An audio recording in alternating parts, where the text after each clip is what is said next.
Oh, we're going live. We're falling apart. And hello. And hello. We are live. We've got a little bit of a different take on our usual low tide beach walks today. We're going to start with some art, which, I mean, that's a great way to start your Sunday morning. So we're here with Susan Cowan. So Susan is, we met through Facebook, honestly, of all places, because I saw your art. And I said, ooh, I want to know her, because she does octopus art, amongst, you have many artistic talents, but I really only care about octopus. But that's what I've been into lately. Yeah. So we thought we'd start with a little tour of her studio. We're here on Day Island, right off the edge of Tacoma.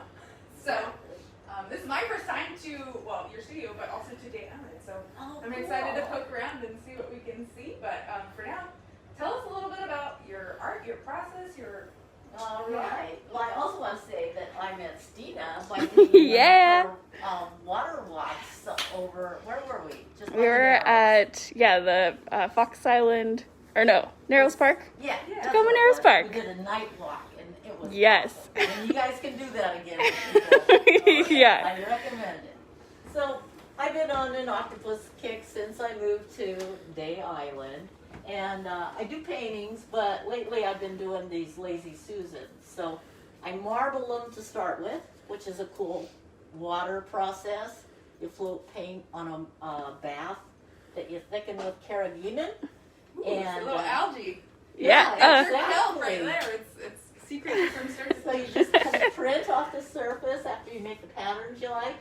And then I've been developing creatures. So... Oh yeah, Wow. get a good look at that. That is fantastic. And look at the detail. You got the siphon there, and blood stars, and top snails, and And the You know. camouflage. And I'm Yes. learning the names of things from you guys. That's awesome. So Gorgeous. I just, I was so brilliant. I came up with this idea to get pizza boxes. So all of my guys now fit in pizza boxes. oh, so brilliant. Beautiful. So that's one of the things I've been doing here. Let me grab a couple of paintings. Yeah, this is amazing. Gorgeous. And I'm guessing each one of a kind. Gorgeous works of art here. There's detail. Like there's a little fish tucked back in here, and there's anemones and limpets. Cool. You can see why we had to get to know Susan. Yes. Oh, here's some of my paintings. I don't know the best spot to put these guys. Oh my gosh. So again, this series that I've been working on has usually started with some kind of underpainting that gets marbled, and then basically I put a piece of tracing paper on, figure out who wants to live here, and plan it out. So, It's so great. so I've got. Oh wow. Isolation has been really good for all the artists I know. That is It's wild. So productive when they can't go do anything else. So. So this has been keeping me out of mischief. We're happy for that. Maybe we need a few more months of quarantine just so Susan can get some more great artwork done. Wow. Is that a mother octopus with her eggs? Exactly. If you ever want to write a good Mother's Day card, feature the octopus. Yeah, there you go. Oh man, talk about commitment, huh? Oh my gosh. I think this one's my favorite. With the jelly. The jelly, yep. Ah, cool. And the ochre. There's just so much detail. So you get the marbling down first, and then Yeah, do you like re-marble an octopus somehow? No. So some of them I'll have another texture on first. This one actually put wet paint on, put wax paper shapes on it, and let it dry, and it created the base, the color base, and it has a little bit of pattern. Then I did a real light marbling on this one, and then I put my tracing paper on and kind of figure out where he might best live. Yeah. And then I'll draw him, and all the other little guys are kind of intuitive as I go along. Sure. And then you've got reference photos, right? Yes, so you're working absolutely. I take pictures. I pictures. go down to the zoo and photograph the yeah. octopus. I have been lucky enough to get a few octopus shots here on Day Island, just in the tide pools. And yeah, I take pictures of all the creatures, the crabs, so I have reference shots. Oh, Fun. so great. Yeah. This is fantastic. I hope our viewers are as excited about this as I am, because I can just stare at your artwork all day. And I sit here and paint, and once in a while a seal swims by while I'm painting, and so it's pretty darn cool place to be able to be. I feel so lucky. An Can I make a inspiring Stina view. style pun? Oh, of course. That this is marvelous. Oh, yeah. Well, speaking of puns, the lazy Susan. Yeah. Yeah, it seemed So like clever, right up my clever. alley. It just had to do the lazy Oh, Susan. yeah. It's brilliant. Awesome. Well, I know we're also going to head down to the beach All right. to hopefully see an octopus. So, I don't know, is there anything else you'd like to studio tour? Well, I think they need to see that tile. I Oh, think that yes. tile from the 20s is pretty awesome. That's pretty great. Ahoy there. Yes. This is why we bought this house. Oh, The tile right here. Looking good, looking good. All right. Yep. Let's go find an octopus. Let's go find an octopus. I hear you're guaranteeing actually that we're gonna see an octopus. I guarantee you're going to see an octopus. Yep. That's yep. exciting. All right. Okay. All right, let's head out. I'm gonna do a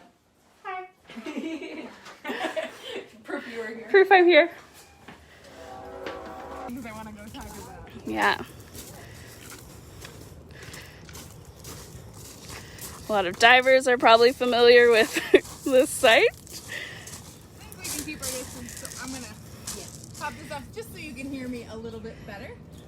But we're here at the beach. I've never been here before, so who knows what we'll find, but hopefully something good. And already I can tell a little bit about the beach by the strand line. So Yes. this is where the high tide pushes up. You can see there's lots of driftwood here that just kind of washes in and settles. And this ends up being lots of habitat for all kinds of creatures. I'm gonna pull back the seaweed, the dead, dying, sad seaweed, and I expect that we'll see some flies and some amphipods kinda Little hanging out beach here. hoppers. So I'll move it back. Let's see. Ooh, yeah, let's see all the little flies, little gnat-like guys.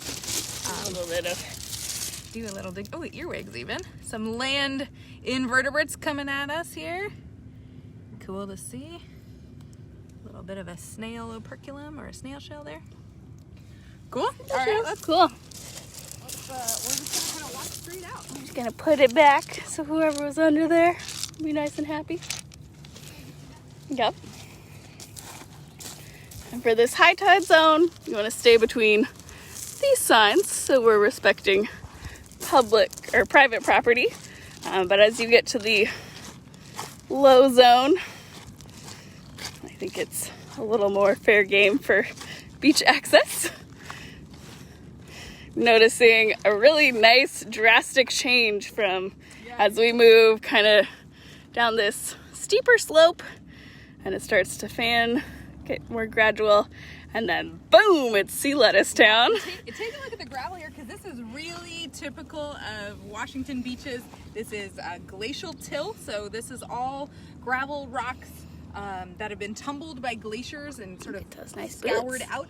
And then we have everything from sand, so really tiny sediments up to the cobble size, up to boulder size. So all of this is different habitats for different animals. On these smaller rocks, you can see lots of barnacles. And then if a rock has space underneath it, it's usually common to find creatures like crab underneath there. So these are Oregon shore crabs or green shore crabs, they're called. They're not always green. They're not always in Oregon. You can also call them a hairy shore crab. Yeah, I was gonna 'cause say, they they do have have little tiny little legs. hairs on their legs, which is how we can kind of tell them apart. On our rock, we've got a limpet here. And notice the bottom of the rock's still a little bit moist. So we want to make sure that that goes right back where it was without squashing those crabs. I'm going to turn this larger rock because I can predict that there's going to be lots and lots of shore crabs underneath here. So we'll just give it a little roll back. And see. Whoa. Oh yeah. Lots of shore crabs. There's the green ones. I see a purple kind of tucked down in there, but he's pretty small, so I don't know that we'll be able to to view him, but here's a good example of why they're not always green. Yeah. So this one's got a little white pattern to their shell. Yeah, Here's a purple that's not quite purple either, kind of greenish, but he doesn't have the hairy legs. Nice. Little polka dots on his pinchers. Yeah, tiny little polka dots. So see a nice little sea anemone. Yeah, good there. eyes. And lots of snails. And the nice Tiny. yeah. The nice thing about the rock that Rachel just flipped is it's not too big, so you might have noticed all those crabs scuttled right to that edge. She can lift this rock Lift it and place it back without kind of, if she were to just flop that rock back into place, all the crabs that kind of hid by the hinge would be crushed, and that would be so sad. So nobody wants that. we don't want to crush the creatures. Harbor WildWatch, not Harbor Wildkill, you know? We do our best. We do what we can. All right, so we're stepping carefully. So we walk across. The middle intertidal zone, the greens. Yeah. Algae. It's a hot day today. It's starting to already kind of crisp up. So this algae will rehydrate as soon as the tide comes back in. And it's home and food. It's shelter. And it also provides a lot of moisture trapping underneath It's it. beauty and it's grace. It's beauty and it's grace. It's over in your face. In the intertidal zone. It's Sunday. Get a good shot of the bridge there as you walk down. You can Yeah. tell where we are in the world on the planet. This flagpole is also a really nice reference for when you are diving the wall that's out here. that lets you know you're getting close to the beach entrance or exit. This rock's too big. Too big. Lift, so I'm gonna walk right by it. There probably is great habitat underneath there, but we're gonna just. I'm sure Rachel's strong enough to flip it, but not strong enough to pick it up and place it carefully. Got it. Just gonna talk about you. Who is the fire hose of the intertidal zone? We're out onto the tidal height where you can find horse clams, and this is a horse clam shell, and I can tell that it's a horse clam shell by examining the opening here. This kind of aperture is. How can you tell it's a horse clam and not a gooey duck? Because they have a similar. Yes. Okay. So both are big clams. Gooey duck are the largest burrowing clam here we have in the Pacific Northwest. They get like as long as my arm in their siphon, and they're like 3 feet down, and they weigh 10 pounds. They're big. The horse clams get almost as big. They're also called gaper clams because their shell gapes open a little bit. And the way that I tell is if it's round, it's a horse clam. Perfect. If it's squared off and rectangular, it's a gooey duck. Now, if we're talking identifying the live animal, it's tricky because all you get to see is the very tippity top of their siphon. The rest of the clam is buried down up to 3 feet deep. They're really hard to get a glimpse of. You saw me get squirted because there are tons of holes here. Okay, here's one. I'm going to be careful with your camera. You're gonna get, it is water resistant, so I think we'll be okay. But here's one. When you see the parts, kind of the hole in the sea lettuce, that can be a clue that there's an animal there. So there is just A rock clam. a rock. I'm just kidding. It's some sort of, no, I'm gonna poke it gently. Maybe not so gently. Sometimes these clams can, oh no, I felt him, but he's going down. Okay, so let me find you another one. Here we go. Here's probably one. That'll squirt you. Here's probably one. They're all around. And as we walk, I guarantee we're gonna come across more. Yeah, I'm going to just do a little look across and see if we see any. Yeah. So clams will squirt for a couple different reasons. There you One, go. they'll squirt because they feel you coming and they want to shrink down inside their tube and be protected. So they'll squirt their water out. Oh, here we go. See, right? Perfect. We got a horse clam siphon. Yeah, they have the two, an They have incurrent and an kind of- excurrent, but then they and- have the plates that kind of close Yeah, they up. have almost like lips or Yeah. it's kind of like a horny substance on there. So I'm going to give this a firm poke. I promise I'm not hurting the animal. They're very, very tough. They can handle this, but it's going to squirt. Are you ready? I'm ready, I think. All right, here we go. Ah!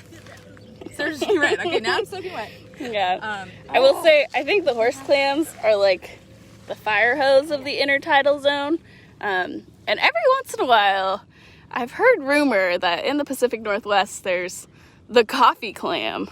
And the only way to tell is when you give it that nice firm poke, you lean close and smell if it has the scent of freshly ground coffee beans. Don't listen to her. She's checking you right now. Let me know how it goes.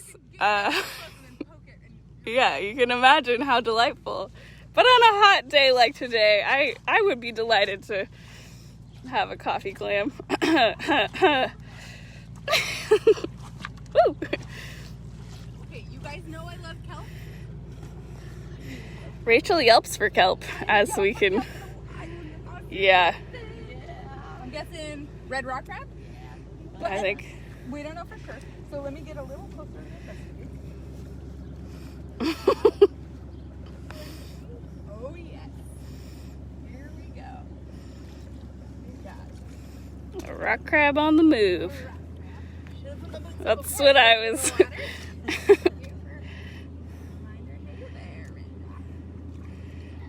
Ooh, crabby. A rough day, a rough life. This is a red rock crab. You can see they're very feisty. He's foaming at the mouth a little bit. He's got a lot of mouth pieces that move around, but he's missing a pincher and 2 of their walking legs on this side. The next time this animal molts, he will be able to shed this outer hard, tough skin, and there will be the beginnings of new limbs right at those junctures. So he'll have a tiny, itty bitty baby pincher. It won't be very useful for a couple of molts until it kind of is able to grow and reach out. These guys have this beautiful red color. That's where the red of the red rock crab comes from, and black tipped pinchers. Very, very crabby. I don't recommend handling this crab, but if you come across one on the ground, they are safe to pet. And a blue heron moment. Heron, 2 herons. 2 herons.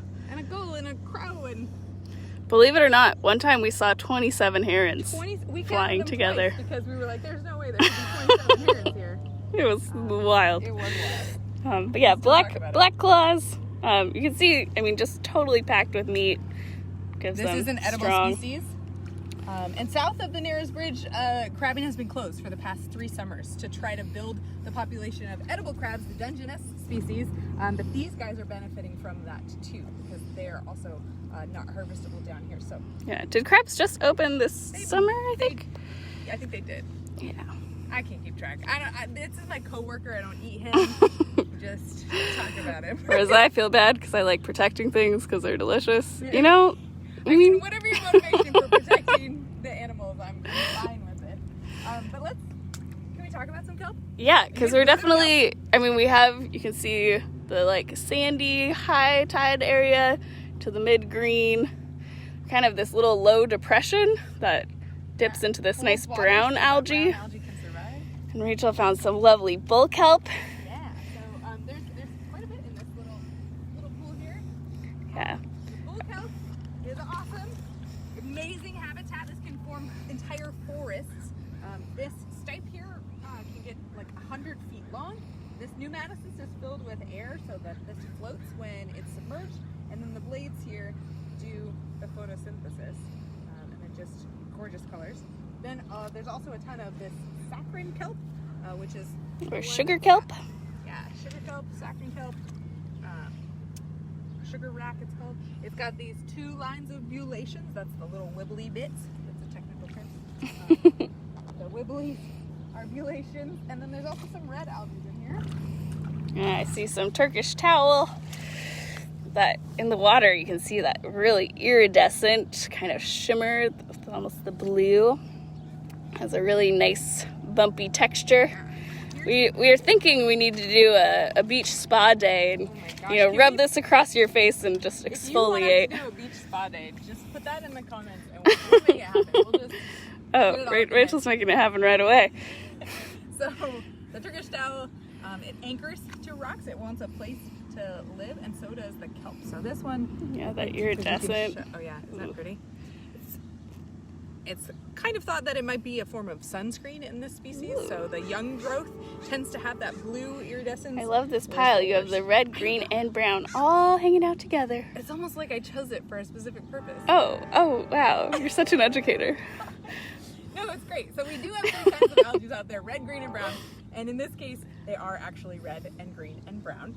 It's not always true with all algae. So some red algae looks yellow and some of it looks greenish. And you're like, what are you? But my surefire way to tell is the red algae is elastic, the kelp is not, and the green algae definitely is not. Yeah, So, and in most cases, green algae is really green. yes, green. Unless it's brown algae, that's green. Then it's, it's not confusing at all. Not at Don't all. worry. But just say red, green, or brown. No one's going to question you. If you say it with authority. All right, so let me Look at the bridge again. thought I saw something interesting over here. But it's just more algae. This time a red algae. Just more algae, she says. Ooh, yeah, the encrusting. So this is kind of a bright red. Hildebrandia is one of the encrusting reds. There's also a type called Ralphsia that's a darker red, and it's kind of the precursor to the Mastocarpus, which I saw earlier up on the beach. I'll point that out if we come across it. Actually, here it is. So here's some Mastocarpus. That has that tar phase first, kind of like that. So this red kind of looks like rust on the rock is indeed that Ralphsia, and then the brighter red is Hildebrandia. So kind of cool to see that. Put our rock back. You know, when you come this way, Ooh. in there with the green. So this is what they look like underwater. So we see them during low tide, Yeah. and they're usually stranded and they're flat and they start to dry out. But underwater, you can really see this healthy ova. It's delicious food for animals. And then this one is a red algae that is very iridescent. It gets the name rainbow seaweed or iridescent kelp. And it's a red algae that just has this oil slick sheen to it. Gorgeous. I know they're all my favorites, but it's one of my favorites. And I think just like a shout out back to the bull kelp in the Narrows. This is one of the few habitats in the South Sound that actually has a really robust, healthy population of that kelp. There's definitely some concern as to, ooh, oh, Looks like a sole maybe, or a... About this big? Let's see if we can... just kind of can see how lovely this kelp is as habitat and a place to hide for creatures. It's like we just saw you and now you're gone. Where I want to shrink myself down and just go What? what magical things we might see. Well, All right, we'll leave him shelter in this little pool here, but he deserves to hide if we he may can. Yeah. see some more. We saw a crab that saw us and was like, nope, I'm out. and out of there. Here's another algae. This one got lots of names. Sarcasm weed or wireweed. But it's an introduced species. You can see the little tiny pneumatocysts are all over on this kelp, and they keep it floating. So it has an advantage over some of the other kelps because it's constantly floating, kind of like the bull kelp. Yeah, even though it's not a native species, it is such a fun type of seaweed to swim through. It makes me think of like a mermaid garden because it, you know, when the sun's streaming through the water and these big long blades of floaty, branchy seaweed are out there. Is that You know, Prionitis? most people are like, I don't want that seaweed to touch me. Yeah. And you're just waxing on Let me them. just swim through it. That's how fun it is to swim through. So here's another great. Here's the fish again. Flatfish Oh yeah, look. Cool, cool, cool. coming your way. He's right on that. Did you see him? I did see He's him. coming. Let me go around and Rachel's gonna do the sneaky flush.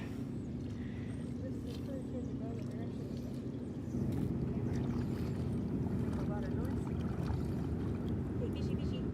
I want to see you. You are so cool. Oh, That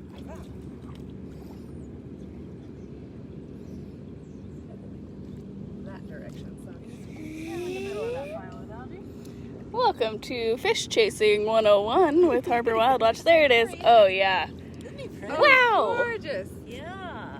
That Oh, is, Is it a CO soul? I don't know. I thought I saw the O, but maybe It not. has the, yeah, spot in the middle. Oh, here it goes. there he goes. What? What are you? Okay. Just coming back. And it has a spot on his tail.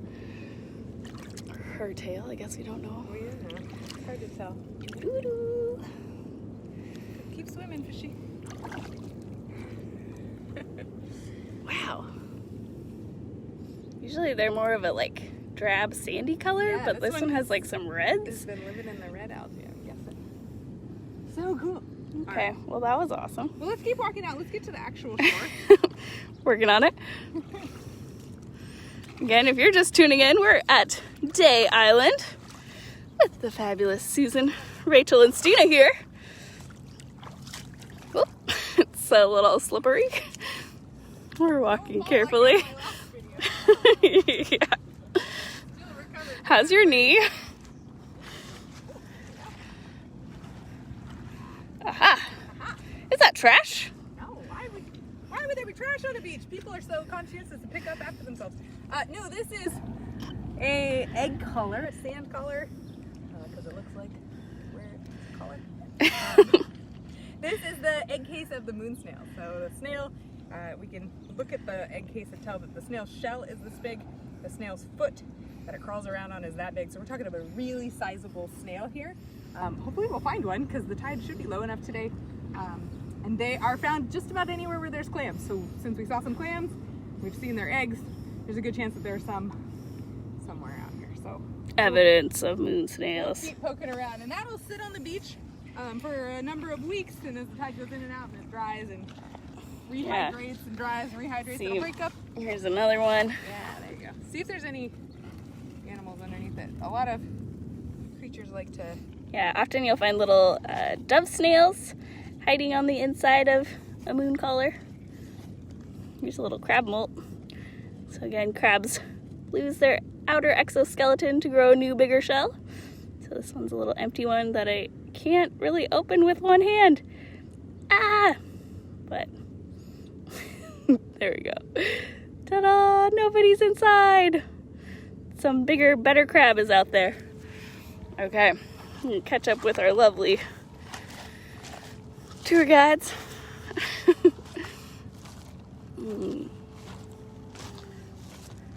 So, surprisingly enough, there's this nice, low, sloping beach, and then just off this water's edge, there's a clay wall that just drops. And this is a fabulous site for divers to see all sorts of cool life living on that wall. I think Rachel found something, but I wanted to peek under here real quick, see if there's any life. Some dangling sea anemones. All right, I think Rachel found something.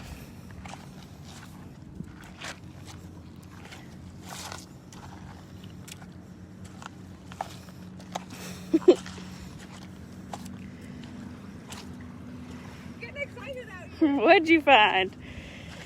Well, I just saw a really cool fish, but it's totally gone. So sorry to tease you with that and not deliver. But it looked like maybe a candlefish or something small. Ooh. Forage fish that had bright kind of green on the top and silvery below. So good camouflage. But what I originally came out here to show you is this. I did. I think I saw you strike the sea star position. I did. I think this is international code for I'm on the beach, I'm out of sea star. So here we go. This is a leather star. One of the stranger stars compared to the other species that are common around here. It's smooth to the touch. So most sea stars have their skeleton poking through their skin.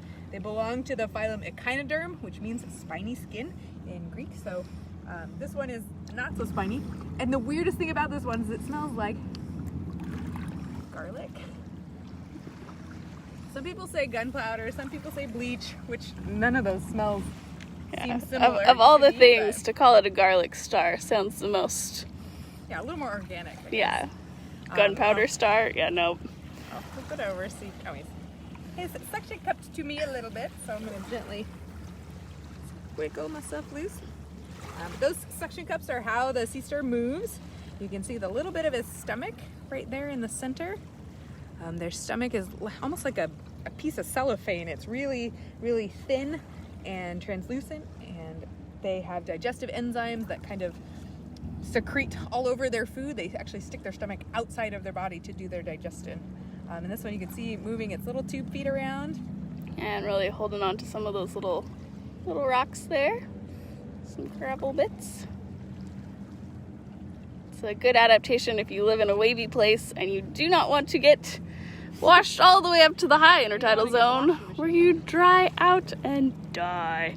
If you saw our sea star wasting survey out at Fox Island Sandspit, you will have seen the saddest of the leather stars that did get high and dry. So nice to see this happy, healthy star here.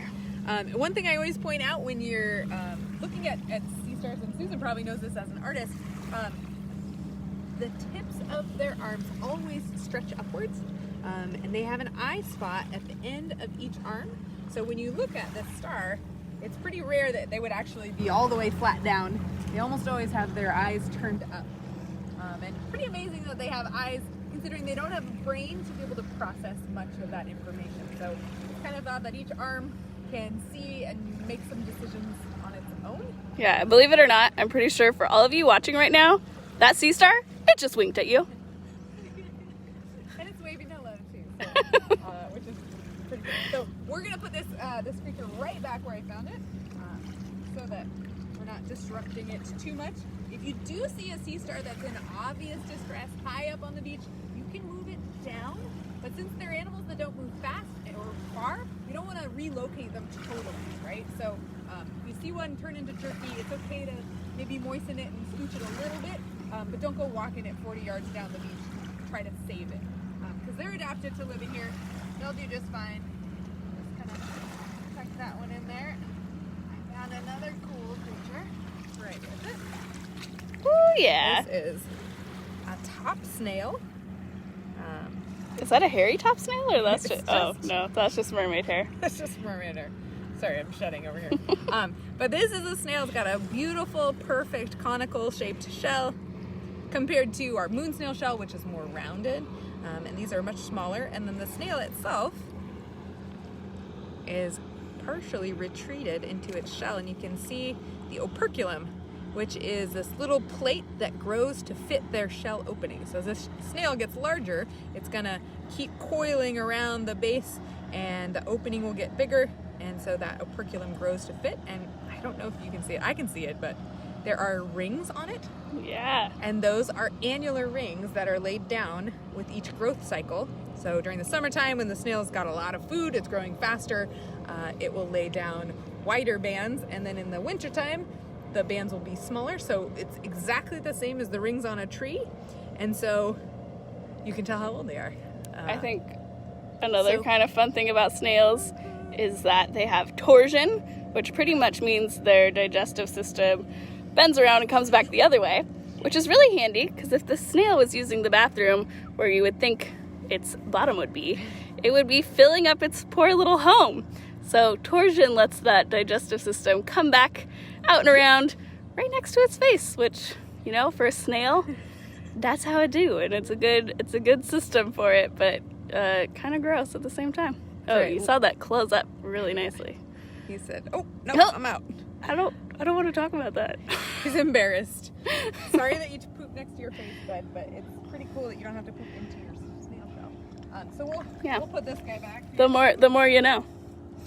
We've gotten into a bed of really gorgeous algae, lots of reds and greens and browns. I'm attracted over to this. Yeah, go see what's over there. Really good example of that tar spot algae, or the Ralphsia, and then the mastocarpus popping out, as well as the iridescent kelp.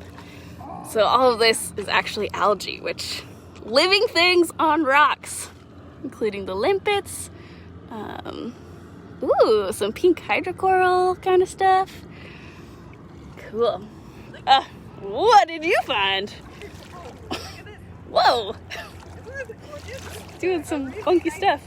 More tougher, almost woody-like type of kelp. This is seersucker kelp or five-rib kelp with really, really heavy foliage. And of course, it's one of my favorites. I like kelp a lot. Let's see what else we can find. We're probably missing thousands of creatures that are just so small and just hiding from us as we get close. There's another leather star. Oh yeah. Oh, check out there are, right here, hold on, let me carefully navigate. Right on this rock here, there's a bright orange cluster. Ooh, yeah. And this bright orange is the feeding tentacles of the orange sea cucumber. So they anchor themselves to rocks. They have 5 rows of tube feet, and they stick, and then they just capture plankton that's in the water. And you guys, there's so much plankton in this water. It's probably not going to show through on the camera, but this whole ground is just swimming with all kinds of things, and that's what this guy's eating. And then I see that nice lined chitin. Beautiful lined chitin here. And over here, there's a rock with 3 of them.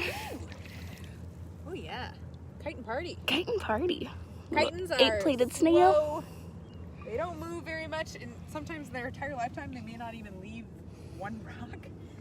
So they kind of find a good thing and stick with it, but they have a tongue like a chainsaw. It's called a radula, and it scrapes algae off the rock.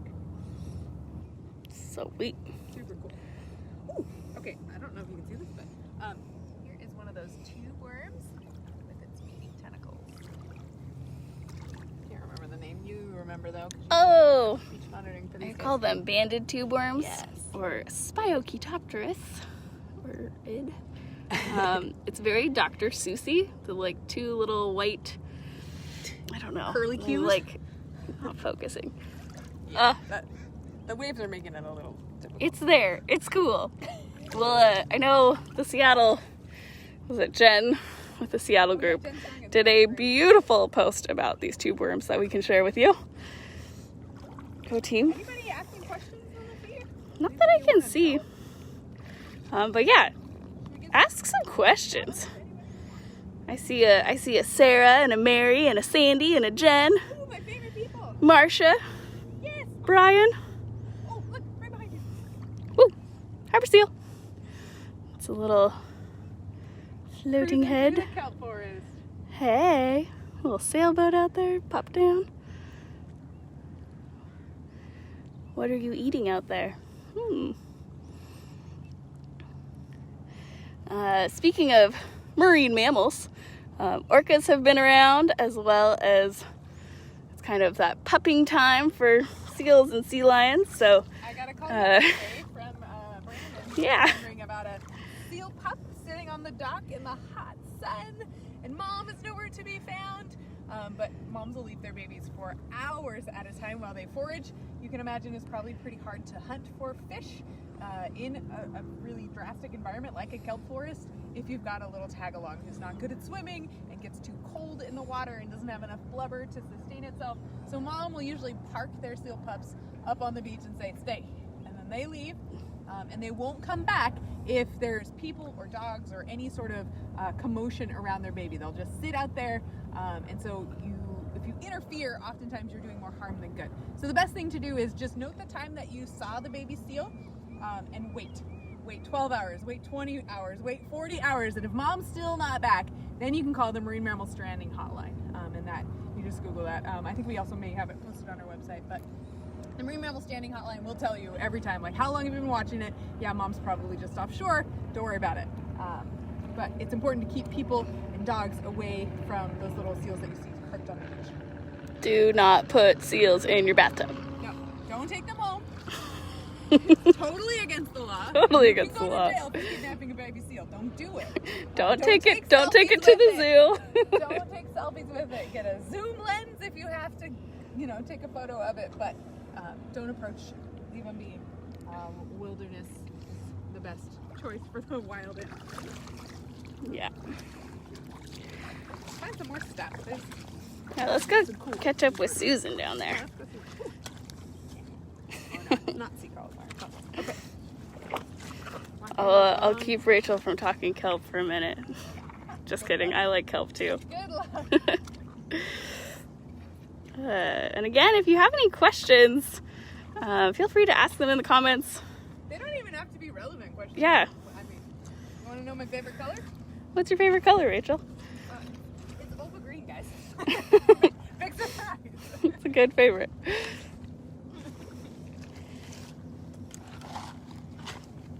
We were having a discussion, Christina, maybe you can put some thinking towards us. What's your least favorite sea creature to find on the beach?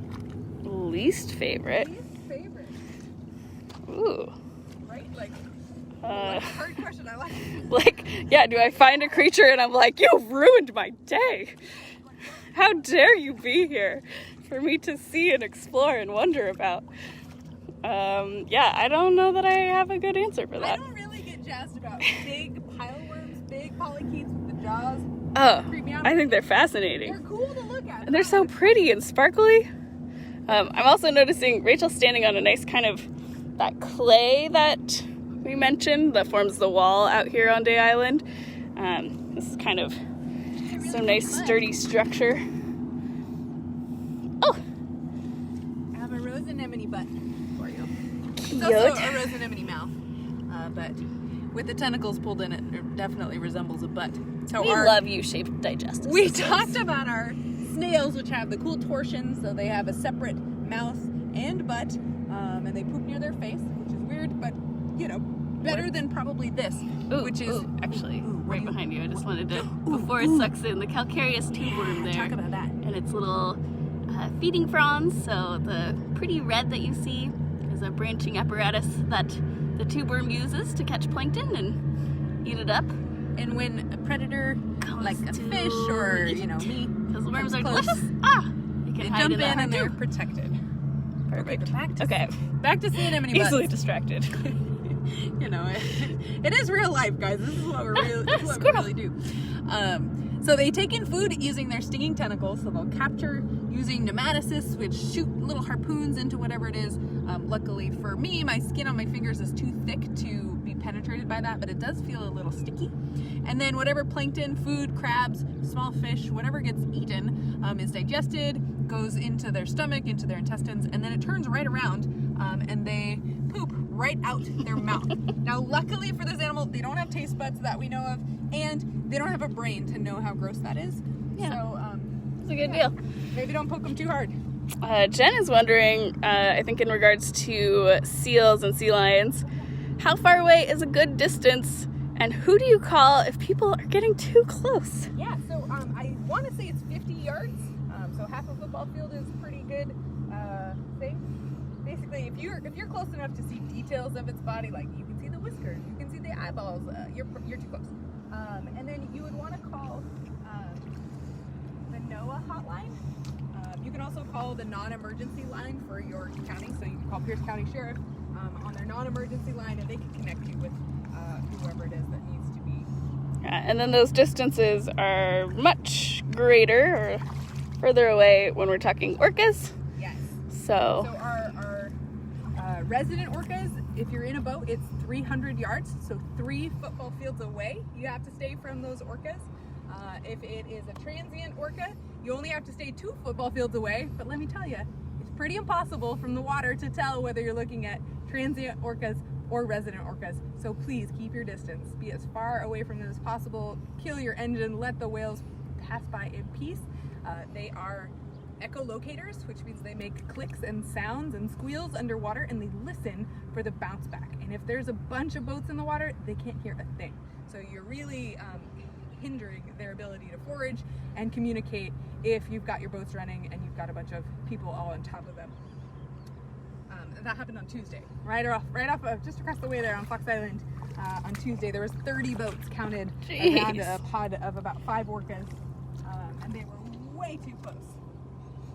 So we don't condone that at all. Don't do that. don't do that. Don't be a jerk. Here's some more orange sea cucumbers Oh yeah, here's. and a cormorant flying across. I just saw the shadow and I was like hoping for an osprey. But cormorants are cool too. Here's another kind of variation of the orange sea cucumber in a more like red, rusty color. And then I also see a little, is it a squid egg casing? I wonder if the squids have hatched. So this little gelatinous blob, it's like the right size and shape for a squid egg case, but it doesn't have the eggs inside of it. This is probably some kind of creature's poop that we're playing with. You know, it is kind of entertaining. I enjoy being stumped by things I don't know, though. So I'm feeling stumped by this. So here's a cool rock. I was able to just roll back. It's small enough. There's lots of life underneath it, but I want to show off the two kinds of crabs. Oh, yeah. So there's 3 species of crabs right here. So this one right here next to my finger is a porcelain crab, and they are a really delicate species. They have long antennae and only 3 walking legs that you can see. So they have 2 pinchers and then 3 walking legs and long antennae and a very flattened, compressed body. Their last set of walking legs is right there, and it's really reduced and tiny. So they're almost like hermit crabs a little bit. And I like how the way you picked that up is really gentle. They tend to like dislocate their arms and claws and just like shoot them off, thinking you're a predator trying to eat them. Like, okay, fine, here, eat my pincher. Take my leg and move on. So the way you picked it up was really good and gentle. Let him crawl onto me, and now I'm just holding really, really still and steady for him. That's why they're called porcelain crabs, because they're fragile as porcelain, which is kind of great. I really like that blue color in its pincher hinge. Yeah. Oh, the little spots. They're so cute. They're really cool, and they're a crab that can actually swim with their tail flap. So I'm gonna flip it over so that you can try to see that. Actually, there you go. So this tail flap right here can wiggle in the water. You might actually do it if we set it in there. Oh, there's another one that just flopped off the rock. See how they flip that tail Yeah. flap? He's trying to turn over. Okay, buddy. Okay, there you go. Okay, thanks. And then there's 2 other crabs that are in here that are your more typical crabs. Rachel, it's your favorite. It's my favorite. This is a pygmy rock crab. It is so cute. What I love about them is they are perfect ovals on their shell. They have black-tipped pinchers similar to the red rock crab. And they can sometimes be confused with this black-clawed mud crab. Oh, who check is out her. rabid. She has got all sorts of eggs Doing under a that belly. Crab juggling right here. I'm just gonna lift them. Hey now. So the way that you could tell these 2 crabs apart is they, both have black-tipped pinchers, but this guy has almost like a pentagon, or this girl, I should say, has a pentagon-shaped trapezoid. That's the word. Trapezoid. Words are hard. Trapezoid-shaped shell compared to the oval shell of the pygmy rock crab. The pygmy rock crab also has pretty long antennae off their rostrum, their nose, whereas the black-clawed mud crab has none, which is really kind of cool. Yeah, and I like the pygmy rock crab. I'm noticing just the way they kind of carry their body. They kind of tuck in, whereas the black-clawed mud crabs, they go out. They just like, I am ready to attack. I'm the fiercest thing. But then it's funny because they just freeze. They don't back it up with anything. Like, it's all posturing. You're just frozen. What are you doing? I'm scared of you, but I'm not at all. Yeah. So what a good diversity small of rock to flip. And then we can take a look at the rock itself. Those calcareous tube worms, those kind of white shell tubes all over the place. There's some bryozoans and some sponge in here. Here's a little the bryozoans, that lacy looking stuff. There's some little shrimp. A little tiny worm, another shrimp. Lots of creatures. More of those porcelain crabs. Little tiny hermit crab. Yeah. And this itty bitty snail shell. So just, oh my gosh, can you see how tiny that crab is? I would call that a megalops. So one of the... Just barely a crab. Yeah, you have just settled into your non-free swimming world down to the bottom where you will spend the rest of your life being a check out the porcelain crab moving their pinchers around. It's just beautiful. Antenna. And the pygmy rock crab they're great diggers, and so he's trying to excavate down, and he or she, I didn't check, will be able to kind of just get all the way down there with just their antenna and their eyes sticking out. And then the black-clawed mud crabs usually just kind of wedge themselves into one of the crevices in the rock. So I'm going to take a lot of care to put this rock back, and I might actually set it just slightly off center. Yeah, prop it up. Thank you, Steve. That's exactly what I was going to do. No, not. I can give them a little bridge Yeah. So that they don't quite get. And then as the tide comes up, yeah, they can figure out their way. Here's more of that clay kind of bank. Really cool habitat.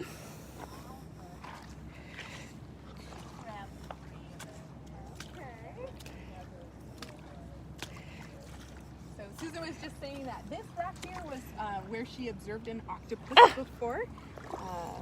There was some crab carcasses laying strewn about. Nice. And it looks fairly cleaned out with not a lot of algae underneath there. Yeah. Tells you there's quite a bit of movement going on in that place. So we would expect to find Pacific red octopus or giant Pacific octopus in this location. Both of them really common. In fact, Tacoma, underneath the beautiful set of bridges over there, is kind of famous for the legend of the world's biggest octopus living underneath there. And I can neither confirm or deny that. I've never been to the bottom of the Narrows Bridge, so I don't know how big the octopus are there. But certainly the largest species that we know of anyway. Yeah. New octopus species are being discovered all the time as we get submersibles and are able to travel really far down deep into the ocean. So really, who knows? We don't know as much as we would like about this stuff. So it's always fun to kind of keep learning. Totally.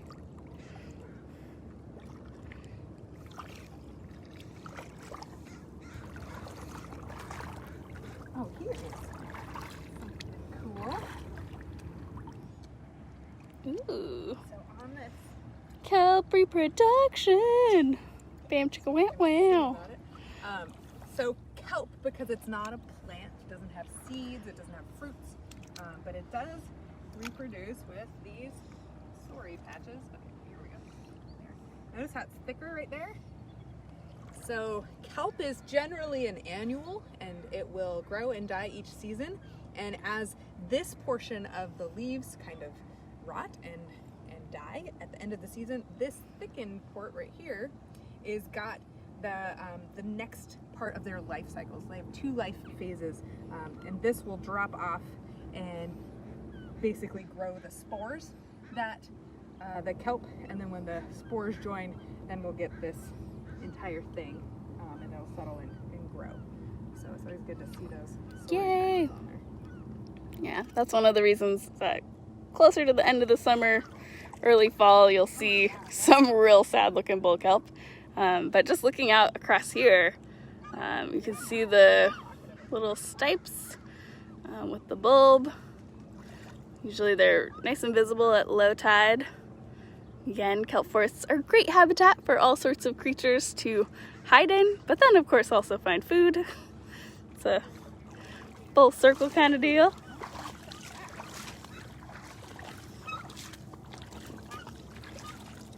Surprised there's not more stuff living on this rock. Just a Rachel. What'd you find, Susan? Oh yeah. The Christmas anemone. Oh, I love Christmas. Is this where we get to talk about Christmas in July? Oh yes, look at that. See, Gorgeous. red and green column of the sea anemone here. Little stubby tentacles. Yeah, I definitely heard the little eagle giggle. Oh, yeah. Right by the American flag. You Woo. can hear the ruckus that the crows are making. Yeah. They're not very happy about having an eagle nearby. There's a giant barnacle on Oh, there's another eagle in the tree up there too. Nice. Yeah, top of the tree on the left. There's giant barnacles over here. Oh, nice. And more, another sea star and more line kites.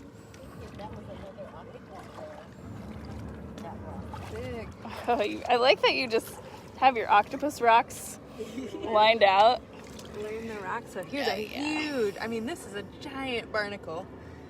Yep, That's that the is species. what it's called. Giant barnacle, very aptly named. They're the Giant, largest barnacles. and they're a barnacle. I love it when common names are. And they make sense and they're fairly universal. Yeah. That is awesome. There's another leather star tucked under there. Not over Somewhere. that way. Lots of lined chitons. These big boulders are excellent habitat. These are what we call Glacial Erratics. They're left behind by the glaciers. Again, I got pushed here, and then Ice Age ended, and all the ice melted, and the rocks stayed where they stayed. And this is good habitat for a lot of both encrusting organisms that need an anchor, a place, a solid that's not going to be moving around, as well as mobile animals Like an octopus. that need a safe and secure kind of burrow. Yeah. Section. It's a good rock. You know, at Jersich Dock, there's an anemone we've seen for multiple years. Yeah. So I feel like that Christmas anemone, you can come check on it and see, okay, are you getting bigger? At Manchester, there's an anemone, and I've been checking on him for 15 years now in a row, and he's still there, or she's still there, it's still there, they are still there. And it's beautiful. It sits between two big rocks, and during low tide, it just slumps down into the puddle below, so it looks really sad, but it's obviously thriving in that spot. This would be a good spot to just sit and observe fish. Ooh, yeah. I've seen a couple of little silvery fish jumping out in the bull kelp. Ooh, there's a cormorant coming out. Probably. Cormorants have that nice long slender bill, perfect for catching slippery fish. And they sit lower in the water than most of the other waterfowl because they don't have oils on their feathers, and that's so that they can dive fairly deep without the buoyancy that oil and air trapped within their feathers would provide for them. But because of that, when they get out of the water after they're done foraging, they have to dry off so they don't get too chilled. And so often you'll see cormorants with their wings just wide open. And I like to say that they're just telling fishing stories. Yeah, it was this big. And cormorant species around the world have been used, particularly in China, where river fishermen will have captive cormorants, and they put a metal band around their neck so the cormorant can't swallow the fish.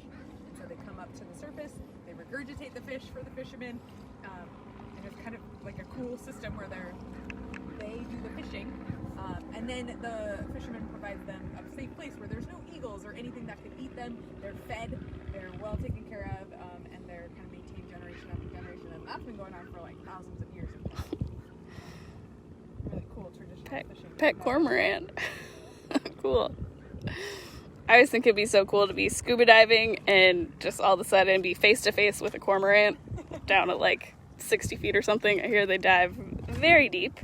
It's not out of the realm of possibility there. We've got some evidence of an animal snack here. Evidence of animals. And if you're tuning in, feel free to ask questions in the comments as we go along. Here's a nice chunk of, looks like rock, might be more like clay, but there's some nice, what I would guess is pittock clam holes. It's a clam that can burrow into really hard substrate like this.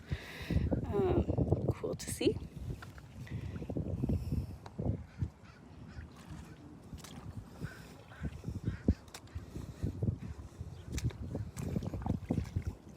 Again, yeah, it's just a gorgeous, beautiful day here at Day Island in Tacoma, Washington.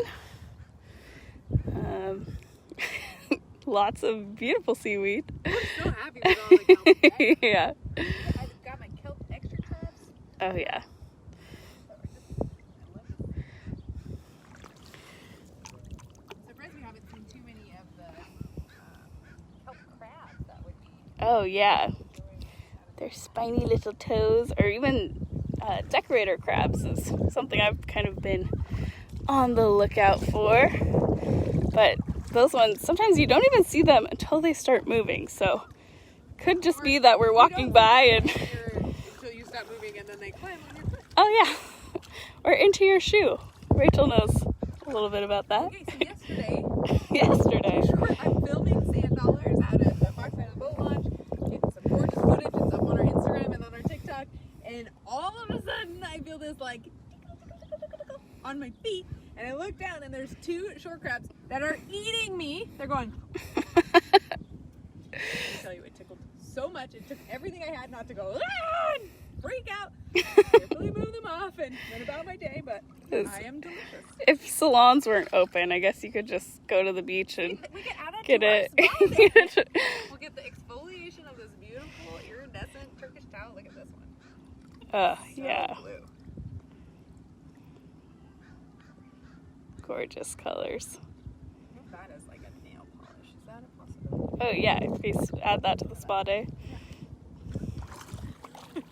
I have been known to do a kelp manicure. This is true.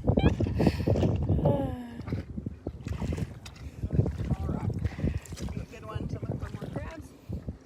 I think that's going to be attached. Totally attached. Is that clay? Clay, yeah. The rocks just pop right out of it. But there is a white sea cucumber down in Nice. here. Another one that's got 5 rows of sticky tube feet, and so it's anchored on both the top and the bottom. It's got a feeding end, which I think is the So they're definitely not as attractive when they're not in the water with their branches. They're It just beautiful kinda looks like tentacles a sad wet noodle. I don't know. Or like like a bread dough cucumber. gone wrong. Yeah. Yeah. But underwater, they have these They wanna get lacy fancy. appendages. They're very pretty. All right. Oh, Kimberly. So cute. Under, yeah. Look like. There we go. Nice. Kimberly.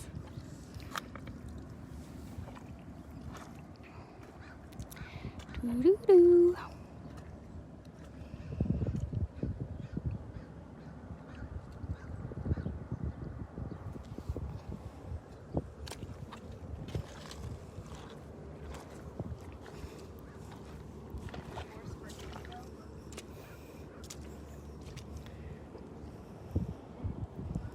Well, I can start to feel that our tide has changed.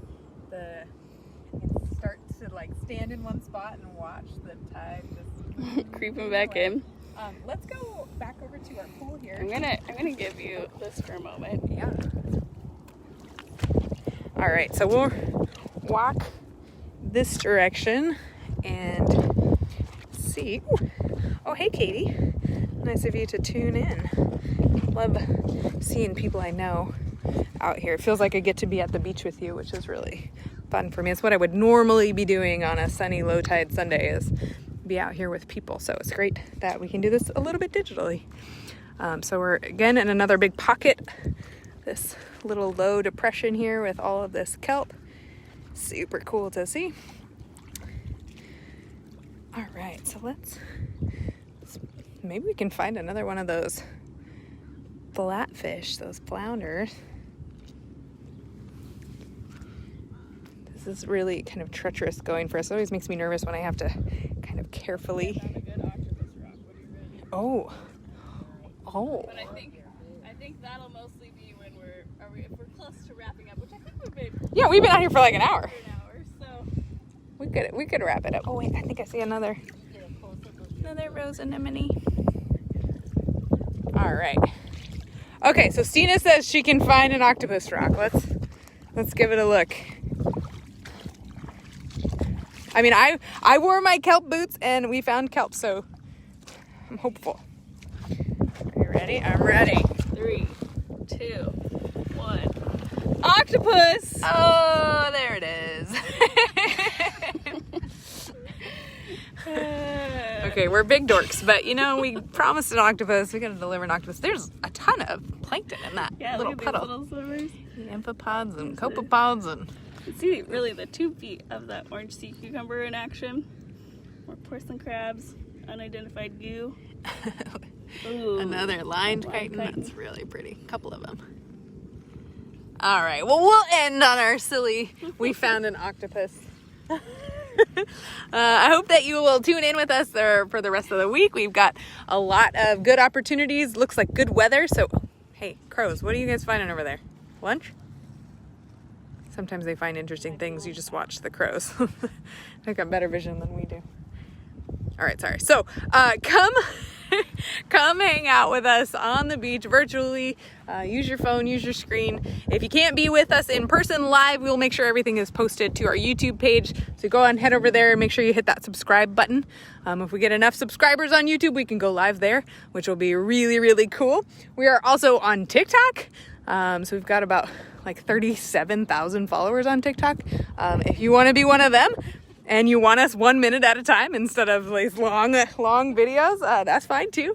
And then, of course, if you want to support Harbor WildWatch, we're a nonprofit organization. We rely on grants and donations. And so during these weird, strange times when we're offering lots of digital programming, it would be awesome if we felt the love and the support. I'm also curious if people who tuned in at the beginning of the video wanted to know more about Susan's art.